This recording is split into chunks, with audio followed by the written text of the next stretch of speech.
আমি কুয়েটে ভর্তি হওয়ার পরে তারপরে আমার বোটেক্সের একটা চিঠি আসে আমার বাড়িতে। আমাদের ফিনান্সিয়াল অবস্থাটা অত ভালো ছিল না। একটা চিন্তা ভাবনা ছিল যে আমি টিউশনি করব, পাশাপাশি পড়াশোনা করব। আমার রেজাল্ট দেখে বলল যে তুই তো ডাবল স্টার, তোর রেজাল্ট ভালো, তোর চাকরির গ্যারান্টি আমি দিব।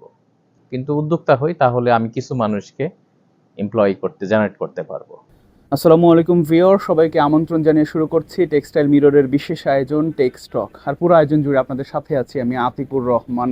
এই আয়োজনে আপনারা জানেন যে টেক্সটাইল সেক্টরের এক্সপার্টদের সাথে আমরা কথা বলে থাকি। আজকের এই আয়োজনে আমার সাথে এমন একজন মানুষ উপস্থিত আছেন যিনি টেক্সটাইল ইঞ্জিনিয়ারদের অনুপ্রেরণা, যিনি একজন ফ্রেশ টেক্সটাইল ইঞ্জিনিয়ার হিসেবে ইন্ডাস্ট্রিতে ক্যারিয়ার শুরু করেছিলেন। এরপরে বিভিন্ন ফ্যাক্টরিতে তিনি প্রধান নির্বাহীর দায়িত্ব পালন করেছেন। বর্তমানে যার বড় পরিচয়, তিনি একজন উদ্যোক্তা। আরিয়ান নিট কম্পোজিটের managing director engineer Selim Reza আজকে আমাদের সাথে উপস্থিত আছেন। আপনাকে স্বাগত জানাই টেক্সটাইল মিররে। কেমন আছেন? আছি আলহামদুলিল্লাহ আতিক, এবং ধন্যবাদ টেক্সটাইল মিরর এবং স্নেহের আতিককে আমাকে এখানে আমন্ত্রণ জানানোর জন্য। একটু আপনার শৈশব এবং পড়াশোনা, বেড়ে ওঠা, সেটি দিয়ে আমরা আয়োজনটা শুরু করতে চাই, যদি একটু শেয়ার করেন আমাদের দর্শকদের সাথে। আমার শৈশব এবং বেড়ে ওঠা টাঙ্গাইল, টাঙ্গাইল জেলা টাঙ্গাইল সদরে আমার বাড়ি। গ্রামেই, গ্রামের নাম আউটিয়া। আর আমি পড়াশোনা করছি টাঙ্গাইল জেলা হাই স্কুল, এটার নাম বিবেকানন্দ হাই স্কুল। আর আমার কলেজ জীবন শুরু হয় মাওলানা মোহাম্মদ আলী কলেজ। এটা মজলুম জননেতা আব্দুল হামিদ খান ভাসানীর হাতে গড়া একটা প্রতিষ্ঠান। ওখানে আমি ইন্টারমিডিয়েট শেষ করে তারপরে ঢাকায় এসে টেক্সটাইল বিশ্ববিদ্যালয়ে পড়াশোনা করি। যদিও আমি কিছুদিনের জন্য পড়াশোনা করছি খুলনা প্রকৌশল বিশ্ববিদ্যালয়ে। ওখান থেকে কুয়েটে কিছুদিন পড়াশোনা করে তারপরে এখানে আসছি। আচ্ছা, কুয়েট ছেড়ে বুটেক্সে ভর্তি হওয়ার পেছনে কারণ কি ছিল? ইন্টারেস্টিং ছিল সেটা হলো যে আমি কুয়েটে ভর্তি হওয়ার পরে তারপরে আমার বোটেক্সের একটা চিঠি আসে আমার বাড়িতে যে আমি ওখানে চান্স পেয়েছি। যদিও এটা আমি অ্যাকচুয়ালি ওখানে পড়াশোনার জন্য আমি পরীক্ষা দিইনি, আমি আমার এক বন্ধু, খুব কাছের এক বন্ধুকে সহযোগিতা করার জন্য ওই বন্ধু আমাকে সেখানে নিয়ে গেছিল, যার জন্য আমি আর খোঁজ নিই নাই। কিন্তু পরবর্তী যখন চিঠি আসে তখন আমি আমার কাছের কিছু বড় ভাই যারা ইতিমধ্যে বুটেক্স এবং বুয়েটে পড়াশোনা করে তাদের কাছে আমি জিজ্ঞাসা করলাম যে আমি খুলনা প্রকৌশল বিশ্ববিদ্যালয় কুয়েটে পড়াশোনা করি, এখন আমি টেক্সটাইলের ভর্তি পরীক্ষায় আমি চান্স পেয়েছি, কি করব। তখন ওনারা পরামর্শ দিল যে এখানে চাকরির বাজার ভালো এবং চাকরি পাওয়াটা সহজ, তো সবচেয়ে বেটার হয় তুমি এখানে চলে আসো। আর একটা বিষয় সেটা হলো যে আমার ইচ্ছা ছিল, যেহেতু আমাদের ফিনান্সিয়াল অবস্থাটা অত ভালো ছিল না, তা আমার একটা চিন্তা ভাবনা ছিল যে আমি টিউশনি করব, পাশাপাশি পড়াশোনা করব। সো টিউশনির জন্য ঢাকা বেটার আর কি, যার জন্য এই সব কিছু মিলিয়ে আমি ঢাকা আসি। তো যেদিন আমি কুয়েটে, ও তৎকালীন ভিসি স্যার ছিল নজরুল ইসলাম মুরল স্যার, উনাকে বললাম স্যার আমি বোটেক্সে যেতে চাই। আমার রেজাল্ট দেখে বললো যে তুই তো ডাবল স্টার, তোর রেজাল্ট ভালো, তোর চাকরির গ্যারান্টি আমি দিব। তাই আমি বললাম স্যার আমি শুধু চাকরি না, আমি তো টিউশনি করতে চাই, এটার গ্যারান্টি দিতে পারবো না। সো তখন ওখানে এসে আমি বোটেক্সে পড়াশোনা করি। এরপরে বুটেক্স থেকে পড়াশোনা শেষ করে ইন্ডাস্ট্রিতে জয়েন করলেন, যেটি বলছিলাম আমাদের দর্শকদেরকে যে একজন ফ্রেশ টেক্সটাইল ইঞ্জিনিয়ার হিসেবে ক্যারিয়ার শুরু করেছিলেন। আজকে একটি ফ্যাক্টরির মালিক আপনি। এই যে পুরো একটি গল্প, সেটির পেছনে আমরা একটু জানতে চাই, সেই গল্পটা জানতে চাই। কোনো চ্যালেঞ্জ ছিল কিনা, স্ট্রাগল ছিল কিনা? অবশ্যই ছিল, সেগুলো সম্পর্কে যদি একটু ধারণা দেন, কেমন ছিল সেই জার্নিটা? কোনো জার্নি তো কখনোই সহজ না। Every man's life have ups and downs, আমারও সেরকমই। তা আমি প্রথমে আমি শুরুই করি ডিভাইন টেক্সটাইল লিমিটেডে এবং প্রোডাকশন অফিসার হিসাবে। প্রায় সুদীর্ঘ 18.5 বছর সেখানে আমি কর্মজীবী ছিলাম। শেষ পর্যন্ত আমি ওই গ্রুপের ডিরেক্টর ছিলাম। সো মানে একটাই চাকরি ছিল আমার। তো সেখানে চ্যালেঞ্জ প্রতিনিয়তই ছিল, তবে এটা আমি পছন্দ করি, চ্যালেঞ্জকে গ্রহণ করা। উদ্যোক্তা হওয়ার ইচ্ছা কি আগে থেকে ছিল, নাকি জীবনের এই পথ পরিক্রমায় এসে কোনো এক সময় মনে হয়েছে যে না, নিজে কিছু করি? আমি যখন ওই জায়গার জেনারেল ম্যানেজার ডিজিএম, তখনই আমার একটা চিন্তা ভাবনা হইল যে বাংলাদেশের যে একটা সিংহভাগ রেভিনিউ আসে এই সেক্টর থেকে, আরএনজি সেক্টর থেকে, প্রায় 84%। তো এরকম সেক্টরে যেভাবেই হোক আমি এখানে আসছি, আমি যখন দেখলাম যেখানে প্রচুর সুযোগ আছে আসলে নিজে একটা উদ্যোক্তা হওয়ার। তখন থেকেই আমি মোটামুটি স্থির করছি যে আমি ছোট করে হলেও আমি একটা ইন্ডাস্ট্রি করব। একটা ছোট পরিসরে হলেও, যেখানে কিছু মানুষের কর্মসংস্থান হবে, যেখান থেকে কিছু বৈদেশিক মুদ্রা আসবে। তো সেই অনুপ্রেরণা থেকে অ্যাকচুয়ালি আমি অনেক দিন আগে থেকে আমার চিন্তা ভাবনা ছিল যে আমি উদ্যোক্তা হব। এখন আপনার ফ্যাক্টরিতে কতজন মানুষ কাজ করছেন? অলমোস্ট 800-র উপরে। 800-র উপরে। 800 জন মানুষের কর্মসংস্থানের সুযোগ করতে পারা, সেটিও নিশ্চয়ই এক ধরনের ভালো লাগার ব্যাপার, নিশ্চয়ই কাজ করে সেটি আপনার মধ্যে। আসলে দেখো যে আমরা যারা পৃথিবীতে আসছি, আমাদের ইসলাম ধর্ম অনুযায়ী আমাদের তো একবারই জন্ম এবং একবারই মৃত্যু। তা আমি যখন এই পৃথিবীতে আসছি, পৃথিবীর কাছে আমি অনেক ভাবে ঋণী। এই পৃথিবীর আলো বাতাস থেকে শুরু করে পৃথিবীর অনেক কিছু আমি পেয়েছি। সো পৃথিবী যেহেতু আমাকে সমৃদ্ধশালী করছি, পৃথিবী কিন্তু দেওয়ার মতো আমার একটা রেসপন্সিবিলিটি আছে। এই তাড়না থেকেও বলতে পারো যে আমি চিন্তা করলাম যে আমি যদি উদ্যোক্তা হই, যদি এটা চ্যালেঞ্জিং একটা জব, কিন্তু উদ্যোক্তা হই, তাহলে আমি কিছু মানুষকে জেনারেট করতে পারবো। যেটা আমি একটা বড় কোম্পানির সিইও অথবা গ্রুপ ডিরেক্টর, সেই হিসাবে কিন্তু আমি আমাকে প্রোভাইড করতে পারছি। কিন্তু যখন একটা উদ্যোক্তা, তখন কিন্তু আমি কিছু মানুষের কর্মসংস্থান তৈরি করতে পারি। দ্বিতীয় হইলো যে আমাদের দেশ একটা দরিদ্র দেশ, সে দেশে বৈদেশিক মুদ্রাটা খুব ইম্পর্টেন্ট। সো আমি কিছু রেভিনিউ জেনারেট করতে পারবো। সো আর একটা জিনিস সেটা হলো যে আমি মরে যাওয়ার আগে যেন আমার পরবর্তী প্রজন্ম অথবা আমার আশেপাশে যারা আমার শুভাকাঙ্ক্ষী, তারা বলতে পারে যে না, ভদ্রলোকটা ছিল, সে দেশের জন্য কিছু করার চেষ্টা করছে। আর আমি নিজেও ব্যক্তিগতভাবে আমি মেন্টাল একটা স্যাটিসফ্যাকশন পাবো যে না, I try to do something for the planet, not only our country. আমি দেশের জন্য, পৃথিবীর জন্য কিছু করার চেষ্টা করছি। আর একজন মানুষ হিসাবে আমার মনে হয় এটা একটা নৈতিক দায়িত্বের মধ্যে পড়ে যে to do something for the planet.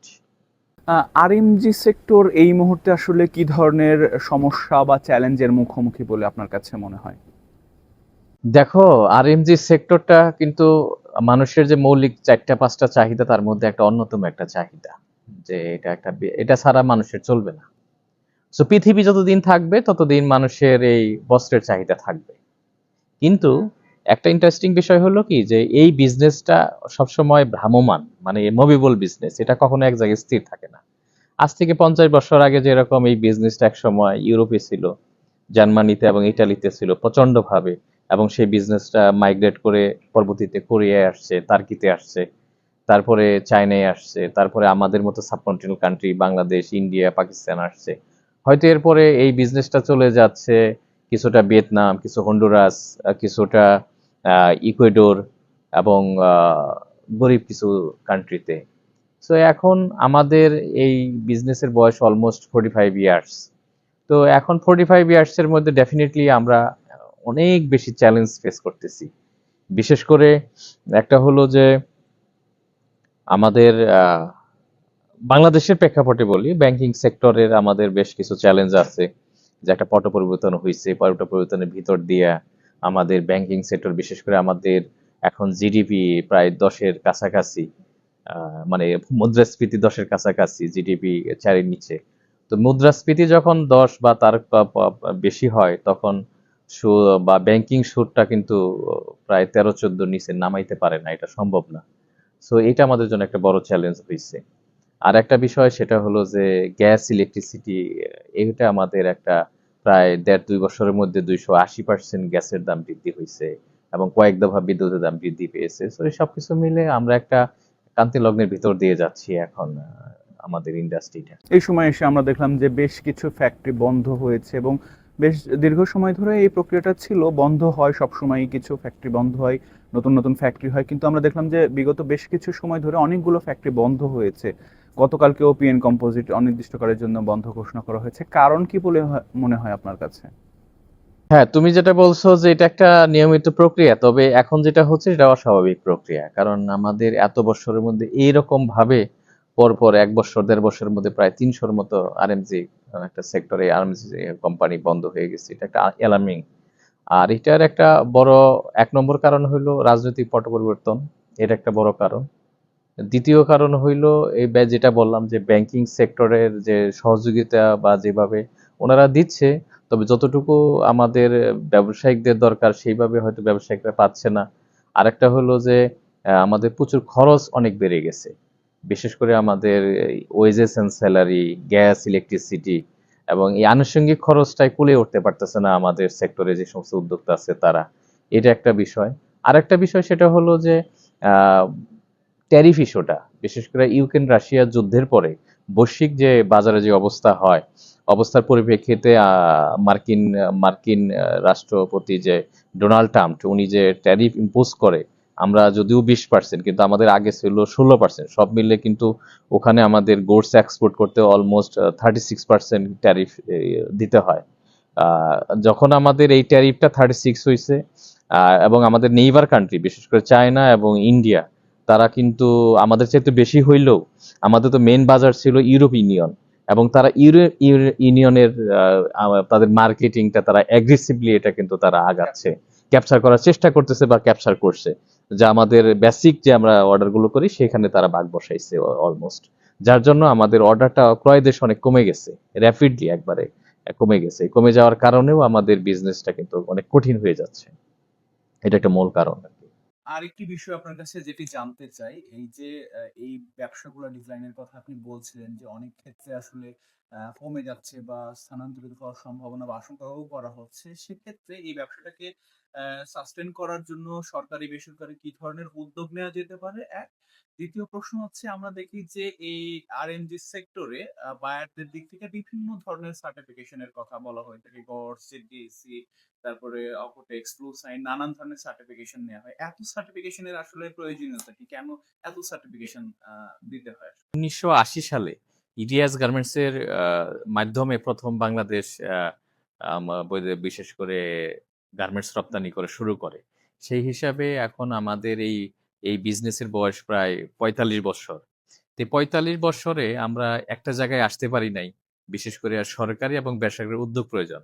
আমাদের যে বায়ার্স ফার্ম আছে আর আমাদের যারা আমরা উদ্যোক্তা আছি আর সরকারি এই পক্ষ মিলে উচিত ছিল একটা টেকসই ক্রয় করার যে একটা প্রক্রিয়া, একটা স্ট্যান্ডার্ড বেঞ্চমার্ক, যে আমরা কি, কি আইটেম করি। আমাদের ওভেনের আমাদের শার্ট থাকে, আমাদের প্যান্ট থাকে, ডেনিমে আমাদের প্যান্ট থাকে বা জ্যাকেট থাকে অথবা আমাদের টি-শার্ট থাকে, পলো শার্ট থাকে। প্রত্যেকটার একটা মেকিং চার্টস, একটা সিএম, যে কোন, কোন আইটেমের কি, কি স্ট্যান্ডার্ড ইউনিক ভ্যালু হবে। সেইটা মোটামুটি যদি একটা ১৯-২০ একটা ভ্যালু যদি আমরা দাঁড় করাইতে পারতাম এবং সরকারি বেসরকারি উদ্যোগে, তাহলে যেটা হইতো যে এখন বায়াররা এসে আমাদের যে অ্যাডভান্টেজটা নেয়, তারা এসে আমি একটা অর্ডার ফিক্সড করলাম $১.৫ এর টি-শার্ট। আমারই একজন প্রতিযোগী, আমার কম্পিটিটর আরেক ভাই সেটা $১.২০ নিয়ে গেল। এটা কিন্তু আমরাই সুযোগ দিচ্ছি। সো বায়ার তো সুযোগ নিবেই। তো এটা যদি একটা স্ট্যান্ডার্ড একটা বেঞ্চমার্ক থাকতো, একটা একটা ইউনিট প্রাইস থাকতো, তাহলে কিন্তু বায়ার এই সুযোগটা নিতে পারত না। এইটা জায়গায় কাজ করার সুযোগ আছে। আরেকটা বিষয় সেটা হলো যে এই যে ৪৫ বছর আমাদের এই বিজনেসের বয়স, এই বয়সের এর মধ্যেও কিন্তু আমরা বাংলাদেশী, বিশেষ করে আমাদের গভর্নমেন্ট অথবা আমাদের বিজিএমই অথবা আমাদের বোটেক্স সবাই মিলে একটা ইন্সপেকশন এবং টেস্টিং, একটা কোয়ালিটি, একটা ল্যাবরেটরি বা একটা ইনস্টিটিউট করতে পারি নাই। বলতে গেলে এটা আমাদের কিন্তু একটা বড় ব্যর্থতা। এই যে আমরা কি করি, আমরা এজিএস, আইটিএস, বুড়ি ভ্যারাইটাস বা এরকম বড়, বড় যারা বিদেশি মাল্টিন্যাশনাল কোম্পানি তারা কিন্তু লক্ষ, লক্ষ ডলার আমাদের দেশ থেকে নিয়ে যাচ্ছে। আরেকটা বিষয় যে যেমন বুয়েটে একটা রড বা সিমেন্ট যখন আমরা কিনি, তখন কিন্তু বলা হয় যে বুয়েট পরীক্ষিত। তার মধ্যে বুয়েটের প্রতি আমাদের কিন্তু সেই আস্থাটা আছে। তো আমাদের এই টেস্টিং এ কিন্তু উচিত ছিল যে বোটেক্স পরীক্ষিত। তো এটার একটা আস্থা, এই আস্থাটা অর্জন করতে পারি নাই, আমরা একটা ইনস্টিটিউট করতে পারি নাই। তো এই জায়গায় আমাদের মনে হয় এই জায়গায় আমাদের সরকার এবং বেসরকারি একটা কাজ করার সুযোগ আছে। আর তোমার সেকেন্ড কোশ্চেন যেটা ছিল যে বিভিন্ন ধরনের সার্টিফিকেট তুমি যেটা বলছো যে জেডিএসসি বা অকোটেক্স অথবা হিক অথবা গডস, ওসিএস, এদিকে আমার বিএসএ আছে, র্যাব আছে, এসএডএক্স আছে। So lot of certificate. এটা আমার যেটা ধারণা সেটা হলো যে আমাদের সার্টিফিকেটগুলো মূলত ৩ ধরনের হয়। একটা কোয়ালিটি রিলেটেড হয়, একটা সোশ্যাল বা সোসাইটি রিলেটেড হয়, আর একটা এনভায়রনমেন্টাল রিলেটেড হয়। সো ৩টা সার্টিফিকেটে যদি থাকে তাহলেই একটা ইন্ডাস্ট্রির জন্য এনাফ।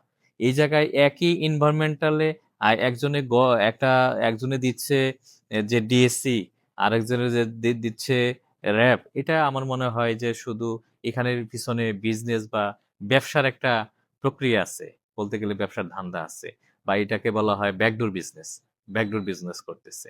সো এই জায়গায় আমাদের যদি যে বিজিএম বিটিএমএ এবং আমাদের সরকারি উদ্যোক্তারা যদি ইনিশিয়েটিভ নেয়, তারা মিলে এই ৩ ধরনের একটা এনভায়রনমেন্টাল, একটা কোয়ালিটি, একটা সোসাইটি বা সোশ্যাল, এই ৩টাকে যদি ফিক্সড করে দেয় এবং বায়ারকে যদি পুশ করে যে আমরা এদের বাইরে যাব না, এটাই এর মধ্যে যদি আমার একটা কোম্পানি কমপ্লায়েন্স করে, তো আমার company ready for work. So এটা আমাদের প্রচুর বৈদেশিক মুদ্রাও সাশ্রয় হবে, আমাদের ব্যয় অনেক কমে আসবে, আমাদের এই পিছনে অনেক হ্যাসেল করে, অনেকে এখান থেকে আমাদের সুযোগ নেয়, সেই হিসেবে তাদের এই সুযোগটাও কমে যাবে। আশা করি আমাদের বিজনেস আরো টেকসই, আরো মজবুত এবং সাস্টেন হবে। যে এবার একটু আমাদের যারা জুনিয়র আছে, ফ্রেশ টেক্সটাইল ইঞ্জিনিয়ার বা শিক্ষার্থী আছেন যারা টেক্সটাইল ইঞ্জিনিয়ারিং পড়ুয়া, তাদের উদ্দেশ্যে আপনার পরামর্শগুলো শুনতে চাই। বাংলাদেশি যেসব টেক্সটাইল ইঞ্জিনিয়াররা আছে বা গ্রাজুয়েটরা আছে, তাদের মধ্যে কোন দিকগুলোতে আসলে মনে হয় যে দুর্বলতা রয়েছে ইন্ডাস্ট্রিতে আসলে তাদেরকে সেই জিনিসগুলো নিয়ে আগে কাজ করা উচিত ছিল? কোন কোন স্কিলগুলো আসলে ইউনিভার্সিটি লাইফে তাদের গ্রো করা উচিত ছিল বলে আপনার মনে হয়? এইখানে একটা বিষয় কি যে টেক্সটাইল তো পুরোপুরি একটা টেকনিক্যাল বিষয়। So it is the fast fashion also. Textile এখন শুধু যে বস্ত্রটা যে একটা লজ্জা নিবারণের জন্য শুধু না, এটা কিন্তু একটা মানুষের ব্যক্তিত্বের প্রতীক হিসাবেও এটা আসছে। সো সেই ক্ষেত্রে এটা প্রতিনিয়ত চেঞ্জ হয়। সো আজকে যে শিক্ষার্থী, তাদেরকে কিন্তু এই নিউ টেকনোলজির সাথে অ্যাডাপ্ট করতে হবে। একটা প্রবাদ আছে, if you change in time, other time will change with you. তো সময় তোমাকে চেঞ্জ করে দিবে। তো মানে নতুনদেরকে আমি বলবো যে তোমরা সব সময় এই নিউ টেকনোলজিটিকে অ্যাডাপ্ট করার চেষ্টা করবা। এই একটা বিষয়। একটা হচ্ছে যে হার্ড স্কিল এবং সফট স্কিল যেগুলো আছে, বিশেষ করে লেবার ইনসেন্টিভ এরিয়া, এই সমস্ত ইন্ডাস্ট্রিগুলো, এখানে লিডারশিপ খুব ইম্পর্টেন্ট একটা বিষয়। আর একটা বিষয় যে আমাদের কিন্তু অনেক কিছু ব্যালেন্স করতে হয়। একদিকে আমার বায়ারের অর্ডার আছে কিনা, বায়ারের সাথে নেগোশিয়েটটা আমার কেমন, বার্গেনিংটা কেমন। কারণ আমরা প্রায়ই দেখি যে অন্যান্য কান্ট্রি, বিশেষ করে ইন্ডিয়া এবং চায়নার কম্পেয়ারে আমাদের নেগোশিয়েট এবং বার্গেনিং ক্যাপাসিটি খুব কম, এবং আমাদের যে নিজেকে প্রকাশ করার ক্যাপাসিটিটা আমাদের একটু কম। আমরা পিছিয়ে আছি অনেক, এই জায়গাগুলোতে কাজ করতে হবে। আরেকটা বিষয় যে ক্রিটিক্যাল থিঙ্কিংটা ইজ ভেরি ইম্পর্টেন্ট। সো এইখানে আমার বায়ার, আমার নিজের যে ওয়ার্কার এবং আমার মিড লেভেল যে টপ লেভেল ম্যানেজমেন্ট, এদেরকে ক্যাপচার করা, সবকিছু মিলে ওয়েল অ্যান্ড ব্যালেন্স একটা জায়গায় যেতে হয়। এই চ্যালেঞ্জটা নেওয়ার মতো মানসিকতা থাকতে হবে। সেই ক্ষেত্রে তার মধ্যে যেরকম টিম বিল্ডিং থাকতে হবে, তার মধ্যে নেটওয়ার্ক ক্যাপাসিটি বিল্ড আপ করার মানসিকতা থাকতে হবে, লিডারশিপের একটা থাকতে হবে, ক্রিটিক্যাল থিঙ্কিং একটা অ্যাবিলিটি অ্যান্ড ক্যাপাবিলিটি থাকতে হবে। এই বিষয়গুলো সামনে তাদের জন্য একটু চ্যালেঞ্জ, এবং এগুলো রপ্ত করতে পারলে ইনশাল্লাহ কোনো সমস্যা নাই, কারণ ইটস দ্য গ্লোবাল বিজনেস।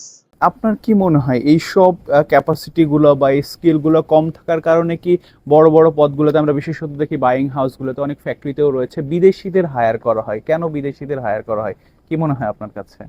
হয়তোবা আমরা যারা পড়াশোনা করি, আমাদের এখানে সিলেবাসের মধ্যে কিছু টেকনিক্যালি কিছু সমস্যা আছে। যেমন ইন্ডাস্ট্রিয়াল ইঞ্জিনিয়ারিং একটা বিশাল একটা সাবজেক্ট, যেটা তুমি জানো যে প্রায় 20 বছর আগে শ্রীলঙ্কা, বিশেষ করে শ্রীলঙ্কান যারা আছে, তারা কিন্তু আমাদের বিভিন্ন ফ্যাক্টরিতে প্রতিষ্ঠানে আছে। আমাদের দেশের মানুষ কিন্তু এই ইন্ডাস্ট্রিয়াল ইঞ্জিনিয়ারিং বা ব্যাপারটা কিন্তু ওইভাবে বুঝতো না। কিন্তু এটা কিন্তু শ্রীলঙ্কায় ঠিকই তারা রপ্ত করছে, কারণ তাদের আরএমজি সেক্টর আমাদের সাথে অনেক আগে। সো এইটা পুরোপুরি তাদের দখলে। যদিও এখন আমাদের দেশে বিভিন্ন প্রতিষ্ঠান, আমাদের বোটেক্স সহ অন্যান্য প্রতিষ্ঠানেও কিন্তু ইন্ডাস্ট্রিয়াল একটা সাবজেক্ট, এবং সেটা আমাদের জুনিয়ররা আসতেছে। এই জায়গাটা একটা বড় জায়গা। আরেকটা বিষয় হলো, আগামী দিনে টিকে থাকতে গেলে কিন্তু আমাদের যেটা করতে হবে, যে আমাদের প্রসেস অপটিমাইজেশন করতে হবে, কস্ট কাটিং করতে হবে বিভিন্নভাবে। সো এই জায়গাগুলোর জন্য আমাদের যা জুনিয়র আছে এখানে, আমাদের এবং শিক্ষক যারা আছে, শ্রদ্ধেয় শিক্ষক এবং যারা সিলেবাস প্রণয়ন করে, তাদেরকে বর্তমানের অবস্থানের পরিপ্রেক্ষিতে, বিশেষ করে এখানে এআই, আর্টিফিশিয়াল ইন্টেলিজেন্স বা অটোমেশনটাকে ইনভলভ করে, ইন্ডাস্ট্রিয়াল ইঞ্জিনিয়ারিংকে ইনভলভ করে যদি সিলেবাসটা যোগ্য উপযোগী প্রণয়ন করে, তাহলে আমার মনে হয় আমাদের সাস্টেনেবিলিটি আরো বেটার হবে। আরেকটি বিষয় আপনার কাছে জানতে চাই, এই সেক্টরে নারীদের জন্য কতটা চ্যালেঞ্জিং বা তাদের জন্য কতটুকু সম্ভাবনাময়, বা তাদের কাজের পরিবেশটা আসলে কেমন? নারীদের সম্ভাবনা সবসময় ভালো ছিল, এখনো আছে। আর নারী হিসাবে তাদের কিছু সামাজিকভাবে চ্যালেঞ্জ থাকে। এটা তো প্রত্যেক সেক্টরেই নারীদের কিছু চ্যালেঞ্জ আছে, এবং ওটাকে সামনে রেখেই, ওটাকে পাশ কাটিয়েই নারীদেরকে সামনের দিকে এগিয়ে নিয়ে যেতে হবে। As a textile engineer, আমি বলবো still a lot of opportunity and possibility have for women, especially এখন নারীরা পুরুষদের পাশে বা কাঁধে কাঁধ মিলিয়ে তারা প্রোডাকশনাল জব করতেছে। তারা বিভিন্ন বাইরের যে institute, inspection and quality institute, সেগুলোতে তারা দক্ষতার সাথে তাদের প্রতিভার স্বাক্ষর রাখতেছে। এবং বাইরে বিশেষ করে আমাদের ওভারসিজ মার্কেট, বিশেষ করে বাইরের দেশে কিন্তু প্রচুর অপরচুনিটি, এবং তারা অনেক রিসার্চ। আমাদের দেশে তো আর&ডিটা খুব বেশি প্রাধান্য পায় না, কিন্তু বাইরের দেশে কিন্তু এটা কিন্তু অনেক অনেক ভ্যালুড একটা জায়গা আর&ডিটা, রিসার্চ অ্যান্ড স্টাডি। সো এই জায়গায় বিশাল একটা স্কোপ আছে। আর যেটা ভ্যালু অ্যাডেড প্রোডাক্ট, বিশেষ করে ভ্যালু অ্যাডেড প্রোডাক্টের জন্য রিসার্চটা খুব ইম্পর্টেন্ট। এই জায়গায় তারা তাদের কন্ট্রিবিউট গুলো রাখতে পারে। তা আমাদের দেশে তো এখন অনেক আমি দেখতেছি যে জিএম, পিএম, ডিরেক্টর অনেকেই, ইভেন নারী উদ্যোক্তা যারা আসছে অনেকেও তারা ভালো করতেছে, দে আর ডুইং গুড। আমরা অনুষ্ঠানের একেবারে শেষের দিকে চলে এসেছি। আমাদের দর্শক, বিশেষত তরুণ প্রজন্মের উদ্দেশ্যে যদি কিছু বলতে চান আপনি। আমি তরুণ প্রজন্মের জন্য একটি কথাই বলবো, সেটা হলো যে তোমরা লেগে থাকো। আর হার্ড ওয়ার্ক বা পরিশ্রমের বিকল্প নাই। একটা জিনিস মনে রাখবা, শ্রম এবং গাম, এবং এটা কখনো বিফলে যায় না, এবং এটা কখনো তোমার সাথে বেইমানি করবে না। সো পারসিস্টেন্স একটা খুব ইম্পর্টেন্ট জিনিস, হার্ড ওয়ার্ক একটা ইম্পর্টেন্ট জিনিস। এই দুইটা জিনিস তোমার মধ্যে থাকতে হবে। যে কোনো মূল্যে, যে কোনো জায়গায় লেগে থাকতে হবে। অজুহাত আসলে দিলে অনেকভাবে দেওয়া যায়, কিন্তু একটা বিষয় কি, যে একবারে তৃণমূল পর্যায় থেকেও একটা মানুষ দক্ষতার সাথে এবং তার প্রতিভার সাথে সে যদি লেগে থাকে, একটা ভালো কিছু করতে পারে। So always try to build up your dream in bigger way, bigger skill.